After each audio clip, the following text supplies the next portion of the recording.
Hello friends, നമസ്കാരം. നമ്മുടെ Kerala TV സീരിയലിലേക്ക് എല്ലാവർക്കും സ്വാഗതം. അങ്ങനെ നമ്മുടെ രേവതിയാണ് സ്വന്തം ഏട്ടൻ കെട്ടാൻ പോകുന്ന പെണ്ണെന്ന് ഇന്നാണ് ശരിക്കും പറഞ്ഞാൽ നമ്മുടെ സച്ചി തിരിച്ചറിയുന്നത്. അത് കണ്ടപ്പോഴേക്കും സച്ചിയുടെ മനസ്സിൽ ഒരുപാട് സന്തോഷമായി. പക്ഷേ തോറ്റു കൊടുക്കാനുള്ള മനസ്സില്ലായ്മ കൊണ്ട് നമ്മുടെ സച്ചി എന്ത് ചെയ്തു, അങ്ങനെ ആ ഒരു കുറുമ്പ് വെച്ച് തന്നെ സംസാരിക്കാം, ശ്രുതിക്കും അങ്ങനെ തന്നെ വേണം, നിനക്കും അങ്ങനെ തന്നെ വേണം എന്ന് പറഞ്ഞു. കാരണം ഈ ഒരു ലെവലിൽ രണ്ടുപേരുടെ സ്വഭാവമൊക്കെ ഏകദേശം ഒരേ തട്ടിൽ നിൽക്കുന്നതായിട്ടാണ് നമ്മുടെ സച്ചിക്ക് തോന്നുന്നത്. അതുകൊണ്ടാണ് രേവതിയോട് അങ്ങനെ പറഞ്ഞത്. അപ്പം അതൊക്കെ പറഞ്ഞ് അനുഗ്രഹങ്ങളും കൊടുത്ത് നമ്മുടെ സച്ചി അവിടെ നിന്ന് പോയി കഴിഞ്ഞപ്പോഴേക്കും വീട്ടിൽ നിന്ന് ഇറങ്ങിയപ്പോൾ മനസ്സിനൊരു ആശ്വാസം ഉണ്ടായിരുന്നു. ഈ തുടർന്നുള്ള യാത്രയും ഇവിടെ വന്നു കഴിഞ്ഞപ്പോഴും മനസ്സിലെ സമാധാനം മുഴുവൻ പോയെന്നും പറഞ്ഞുകൊണ്ട് ഇങ്ങനെ ആകെ സങ്കടപ്പെട്ട് നിൽക്കുക നമ്മുടെ രേവതി. അപ്പോൾ അനിയൻ പറഞ്ഞു, ചേച്ചി വിഷമിക്കൊന്നും വേണ്ട, ചേച്ചി ഇതൊക്കെ മാറ്റി വെച്ചിട്ട് നേരെ അങ്ങോട്ടേക്ക് ചെല്ലാൻ പറഞ്ഞു, റെഡിയാകാൻ ചെല്ലാൻ പറഞ്ഞു. അങ്ങനെ അനിയൻ അത് പറഞ്ഞപ്പോൾ അമ്മയും പറഞ്ഞു, മോളെ അവൻ പറഞ്ഞു തന്നെയാണ് ശരി, നീ നല്ലൊരു വീട്ടിലേക്കാണ് പോകുന്നത്, അവിടെയുള്ളവർ നിന്നെ സ്വന്തം മോളെ പോലെ കാണും, സ്നേഹിക്കും തുടങ്ങിയ കാര്യങ്ങളൊക്കെ പറഞ്ഞു. അപ്പോൾ അതൊക്കെ കേട്ട് നമ്മുടെ രേവതി വളരെ സന്തോഷത്തോടു കൂടി ഇങ്ങനെ നിൽക്കുകയാണ് അവിടെ. ഈ സമയത്ത് രേവതിയെ തേടി അവിടെ അവർ വന്നു. അപ്പം റെഡിയാകാനുള്ള സമയമാണല്ലോ, ചുമ്മാ ഇവിടെ വന്ന് നോക്കി നിൽക്കാതെ വന്ന് റെഡിയാകാൻ പറഞ്ഞുകൊണ്ട് ആ സമയത്ത് രേവതിയോട് ചന്ദ്ര വന്ന് ദേഷ്യപ്പെടുക. അങ്ങനെ നമ്മുടെ രേവതി അകത്തേക്ക് ഇവരോടെല്ലാവരോടും യാത്ര പറഞ്ഞ് ഒരുങ്ങാനായിട്ട് പോകുന്നു. ഇങ്ങനെ നിങ്ങൾ ഇവിടെ തന്നെ നിൽക്കാതെ അകത്തെങ്ങാനും പോയി ഇരിക്കാനും നേരത്തേക്കും ഇവരോട് ബാക്കിയുള്ള അമ്മയോടും അനിയനോടും അനുജത്തിയോടൊക്കെ പറയുകയാണ്. അങ്ങനെ അവരും അകത്തേക്ക് കയറി പോകാനായിട്ട് തുടങ്ങണം. അങ്ങനെ ആ ഒരു സംഭവം കാര്യങ്ങളും ഇങ്ങനെ അവിടെ നല്ല രീതിയിൽ നടക്കുന്ന സമയത്ത് നമ്മുടെ സച്ചി ഇങ്ങനെ അതിലെല്ലാം നോക്കിയും കണ്ടൊക്കെ ഇങ്ങനെ നടപ്പുണ്ടേ. അപ്പോൾ അച്ഛൻ്റെ അടുത്തേക്ക് ചെന്നു. അച്ഛൻ്റെ അടുത്തേക്ക് ചെന്നിട്ട് അച്ഛനോട് ചോദിച്ചു, അച്ഛാ, ശ്രുതിക്ക് വേണ്ടി കണ്ടുപിടിച്ച പെൺകുട്ടി, ആ പെൺകുട്ടിയെ ഞാൻ ഇന്നാണ് കാണുന്നത്, അത് വേണ്ടിയിരുന്നുണ്ടോ അച്ഛാ എന്ന് ചോദിച്ചപ്പോൾ, അതെന്താടാ മോനെ നീ അങ്ങനെ പറഞ്ഞതെന്ന് അച്ഛൻ ചോദിച്ചു. അല്ല, പിന്നെ ഒരു കണക്കിന് നോക്കിയാൽ ശ്രുതിക്ക് ചേരുന്ന പെണ്ണ് തന്നെയാണ് അവളോ നിന്റെ ഏട്ടത്തി അമ്മയാ, ഏട്ടത്തിയെന്ന് വേണം വിളിക്കാനെന്ന് പറഞ്ഞപ്പോൾ അവളെ ഞാൻ ഏട്ടത്തിയെന്ന് വിളിക്കാനോ, അതൊന്നും നടക്കണ കാര്യമല്ല, ഞാൻ ഏട്ടത്തിയെന്നൊന്നും വിളിക്കില്ല എന്ന് പറഞ്ഞു. എന്തായാലും നമ്മുടെ കുടുംബത്തിലേക്ക് മൂത്ത മരുമകളായിട്ട് വരാൻ പോകുന്നത് നല്ലൊരു പെൺകുട്ടിയാണെന്നും അവൾ നല്ലൊരു മോളാണെന്നും നമ്മുടെ കുടുംബത്തിന് പറ്റിയ മരുമോളായിരിക്കും എന്നൊക്കെ പറഞ്ഞപ്പം മനസ്സിലായി, നല്ല മരുമകളായിരിക്കും. അച്ഛൻ്റെ സ്വപ്നമൊക്കെ നടക്കട്ടെ എന്നും പറഞ്ഞു മകൻ അച്ഛനെ ഒരു കളിയാക്കിയൊരു സംസാരം. അപ്പോൾ അത് കേട്ടപ്പോൾ നീ എന്താടാ അങ്ങനെ പറഞ്ഞതെന്ന് ചോദിച്ചു. ഒന്നുമില്ലെന്നും പറഞ്ഞുകൊണ്ട് ഇങ്ങനെ നിൽക്കാം. എന്തായാലും സച്ചി വളരെ ഹാപ്പിയായി. രണ്ടുപേർക്കും പണിയാണല്ലോ കിട്ടുന്നതെന്ന് ഓർത്തിട്ട് അങ്ങനെ ആ ഒരു സംഭവം അങ്ങനെ നടക്കുന്നു. നമ്മുടെ രേവതി അതിനുശേഷം അകത്ത് കൊണ്ടുപോയി ബ്യൂട്ടീഷ്യന് കാണിച്ചു കൊടുക്കുന്നു. എന്നിട്ട് ഒരുക്കേണ്ട രീതികളും കാര്യങ്ങളൊക്കെ പറയുന്നത്, വലിയ ആർഭാടമായിട്ടുള്ള ഇതൊന്നും വേണ്ട, വലിയ കെട്ടിച്ചമയ്ക്കലൊന്നും വേണ്ട, മാന്യമായിട്ട് മര്യാദയ്ക്ക് മതി, അതൊക്കെ പറഞ്ഞ് അങ്ങനെ ഒരു ഇത്. അപ്പം അങ്ങനെയുള്ളൊരു സംഭവങ്ങൾ അവിടെ നടക്കുന്ന സമയത്ത് ഗജാനന്ദൻ്റെ ഫോണിലേക്ക് കോള് വരിക. രേവതിയുടെ കല്യാണത്തിന് വരുന്നില്ലേ, രേവതിയുടെ കല്യാണം അവിടെ അടിപൊളിയായിട്ട് നടക്കാൻ പോവുകയാണ്, താൻ എന്താ ഇങ്ങനെ മാറിയിരിക്കുന്നത് എന്നൊക്കെ ചോദിച്ചു. അപ്പോൾ ആ കല്യാണത്തിന് ഞാൻ വന്നില്ലെങ്കിൽ പിന്നെ ആരാ വരുന്നത്? തീർച്ചയായും ആ കല്യാണത്തിന് ഞാൻ വന്നിരിക്കും. കാരണം ഇന്ന് ആ മണ്ഡപത്തിൽ നടക്കാൻ പോകുന്നത് എൻ്റെ കല്യാണമല്ലേ, എൻ്റെയും രേവതിയുടെയും കല്യാണം. അപ്പോൾ പിന്നെ ഞാനില്ലാതെ ആ കല്യാണം എങ്ങനെ നടക്കാനാണെന്നൊക്കെ ഗജാനന്ദൻ ഇങ്ങനെ ഫോണിലൂടെ പറയുന്നു. മുഹൂർത്തത്തിന് സമയങ്ങൾ ബാക്കിയുള്ളപ്പോൾ ഈ ഗജാനന്ദൻ അവിടെ എത്തും എന്നുള്ള കാര്യവും പറയാം.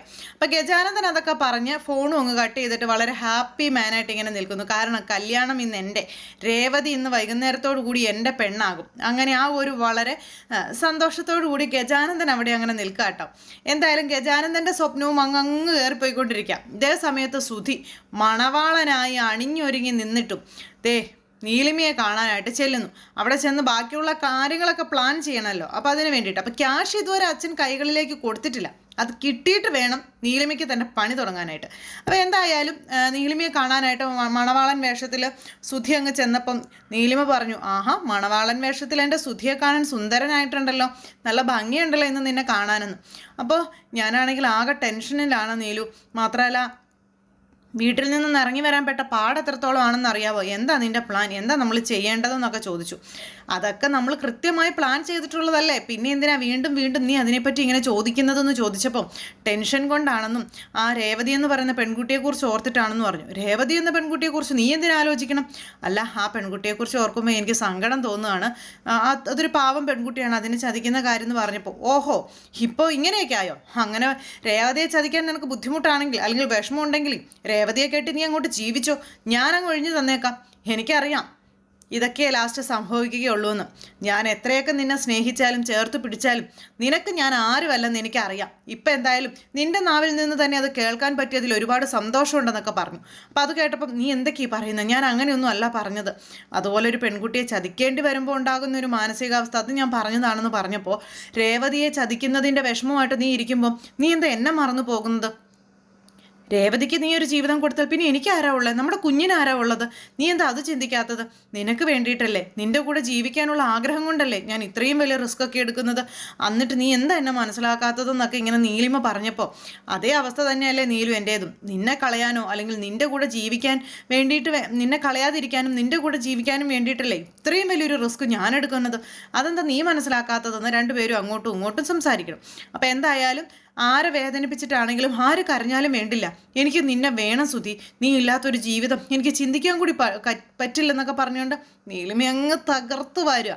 അങ്ങനെ രണ്ടുപേരും കൂടെ അവിടെ ഇങ്ങനെ അപ്പം കൃത്യസമയത്ത് നമ്മൾ ഉദ്ദേശിച്ചതുപോലെയും പറഞ്ഞതുപോലെയുമുള്ള കാര്യങ്ങളെല്ലാം നടത്തിയിരിക്കണം എന്നും പറഞ്ഞിട്ട് അവിടെ നിന്ന് സുധി അങ്ങോട്ട് പോകാനായിട്ട് തുടങ്ങുന്നു.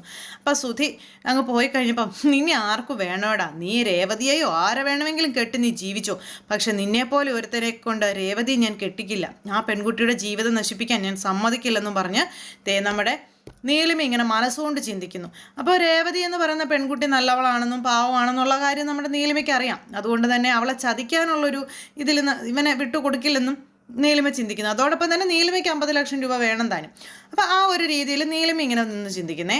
അങ്ങനെ ആ ഒരു സംഭവം കഴിഞ്ഞു. നമ്മുടെ രേവതി റെഡിയായി ഒരുങ്ങി മണ്ഡപത്തിലേക്ക് വന്നപ്പോൾ വരുന്നവരോടൊക്കെ ഇങ്ങനെ വളരെ കാര്യമായിട്ട് തന്നെ സംസാരിക്കുന്നത്. അപ്പോൾ എല്ലാവരെയും ഇങ്ങനെ സ്വീകരിക്കാനൊക്കെ ആയിട്ട് വേണമല്ലോ. അപ്പോൾ ആ സമയത്താണ് അങ്ങോട്ടേക്ക് ഇതേ നമ്മുടെ മുത്തശ്ശി വരുന്നത്, അതായത് സച്ചിയുടെയൊക്കെ അച്ചമ്മ. അപ്പം അച്ചമ്മ അങ്ങ് വന്നു കഴിഞ്ഞപ്പോൾ അച്ചമ്മയെ കണ്ടതും ഓടിച്ചെന്നു രേവതി. ഓടിച്ചെന്നപ്പോൾ മോളെ, എൻ്റെ മോള് സുന്ദരിയായിട്ടുണ്ടല്ലോ എന്നും പറഞ്ഞ് അച്ചമ്മ ഇങ്ങനെ ചേർത്ത് പിടിക്കുമ്പോഴേക്കും നമ്മുടെ രേവതി അച്ചമ്മയുടെ കാല് തൊട്ട് അനുഗ്രഹമൊക്കെ വാങ്ങിച്ചു. അപ്പോൾ ദീർഘസുമംഗലി ആയിരിക്കട്ടെ, എല്ലാ ഐശ്വര്യങ്ങളും നിനക്കുണ്ടാകും, നീ നല്ലവളാ, നീ ഈശ്വരാധീനം ഉള്ളവളാണെന്നൊക്കെ പറഞ്ഞ് അച്ചമ്മ കുറേ ഒരു ഇതൊക്കെ ആയിട്ട് ഇങ്ങനെ നമ്മുടെ രേവതിക്ക് ഇങ്ങനെ പറഞ്ഞൊക്കെ കൊടുത്തു. അതിനുശേഷം രേവതിക്ക് കുറേ ഉപദേശങ്ങൾ കൊടുത്തു. അത് കഴിഞ്ഞ് ഇന്നത്തെ ദിവസത്തിൻ്റെ പ്രാധാന്യത്തെപ്പറ്റി പറഞ്ഞു കൊടുത്തു. അങ്ങനെയല്ല, അത് കഴിഞ്ഞപ്പോൾ ഇവരെ, അതായത് രേവതിയുടെ അമ്മയെയും അനിയനെയും അനിയത്തിയൊക്കെ കണ്ടു. ഇവരെയൊക്കെ കണ്ട് ഇങ്ങനെ സംസാരിച്ചു. അപ്പോഴേക്കും അങ്ങോട്ടേക്ക് സച്ചി വന്നു. സച്ചി വന്നു കഴിഞ്ഞപ്പോൾ ഇവരിൽ നിന്ന് സംസാരിക്കുന്നത് കാണുക. സച്ചി അന്നേരം വിചാരിച്ചു ഇപ്പം തൽക്കാലം ഞാൻ ആരാണെന്ന് ഇവൾ അറിയണ്ട, അത് അറിഞ്ഞു കഴിഞ്ഞിട്ടുണ്ടെങ്കിൽ ശരിയാവത്തില്ല. ആ സമയത്ത് അങ്ങ് മാറി നിന്നു. അത് കഴിഞ്ഞ് രേവതിയുമായി അച്ചമ്മ സംസാരിച്ച് കഴിഞ്ഞിട്ട് അച്ചമ്മ ഇങ്ങ് വന്നപ്പോഴേക്കും സച്ചി അച്ചമ്മയുടെ അടുത്തേക്ക് ചെന്നു. അപ്പം അച്ചമ്മയ്ക്ക് അരികിലേക്ക് ചെന്നപ്പോൾ അച്ചമ്മ ചോദിച്ചു, നീ എന്താണ് ഇതിലിങ്ങനെ മാറി മാറി നടക്കുന്നത്? നിന്റെ ചേട്ടൻ്റെ കല്യാണമല്ലേ, നീ നല്ല ഇതായിട്ടൊക്കെ നടക്കണ്ടേന്ന് ചോദിച്ചപ്പം എന്നെ അതിനാ കുടുംബത്തിലെ ആരെങ്കിലും കൂട്ടിയിട്ടുണ്ടോ അച്ചമ്മേ? അപ്പം പിന്നെ സുധി ഇതുപോലൊക്കെ മതി, സുധിക്ക് പ്രത്യേകിച്ച് ഓരോ ആർഭാടങ്ങളും വേണ്ടെന്നും പറഞ്ഞ് അതങ്ങനെ അങ്ങ് പറയുന്നു. അപ്പം അത് കേട്ട് കഴിഞ്ഞപ്പോഴത്തേക്കും എന്താടാ മോനെ എന്ന് ചോദിച്ചാൽ അച്ചമ്മ, വേണ്ട അച്ചമ്മേ, നമ്മളിങ്ങനെ തന്നെ എല്ലാ കാര്യങ്ങൾക്കും ഒരു വിളിയാപ്പാടപ്പുറം ഉണ്ടാകുമെന്നും പറഞ്ഞുകൊണ്ട് സച്ചി ഇങ്ങനെ നിൽക്കുക. അങ്ങനെ ആ ഒരു ഇത് സംസാരിച്ചു കഴിഞ്ഞപ്പം സുധിയുടെ പെണ്ണ് എങ്ങനെയുണ്ടെന്ന് ചോദിച്ചു. ആ അടിപൊളിയല്ലേ, അടിപൊളി, എന്നാലും സുധിക്ക് പറ്റിയ പെണ്ണ. അച്ഛമ്മ എന്താ എന്നോട് പറഞ്ഞത്? എനിക്ക് പറ്റിയ പെണ്ണായിരുന്നതെന്നോ? ഒരിക്കലും ഇല്ല, അത് സുധിക്ക് പറ്റിയ പെണ്ണ് തന്നെയാണ്. സുധിക്ക് എല്ലാ രീതിയിലും മാച്ചായ ഒരു പെണ്ണ്. എന്തായാലും അറിഞ്ഞാണ് അച്ഛൻ പോയി പെണ്ണ് കണ്ടതും കല്യാണം ആലോചിച്ചതും.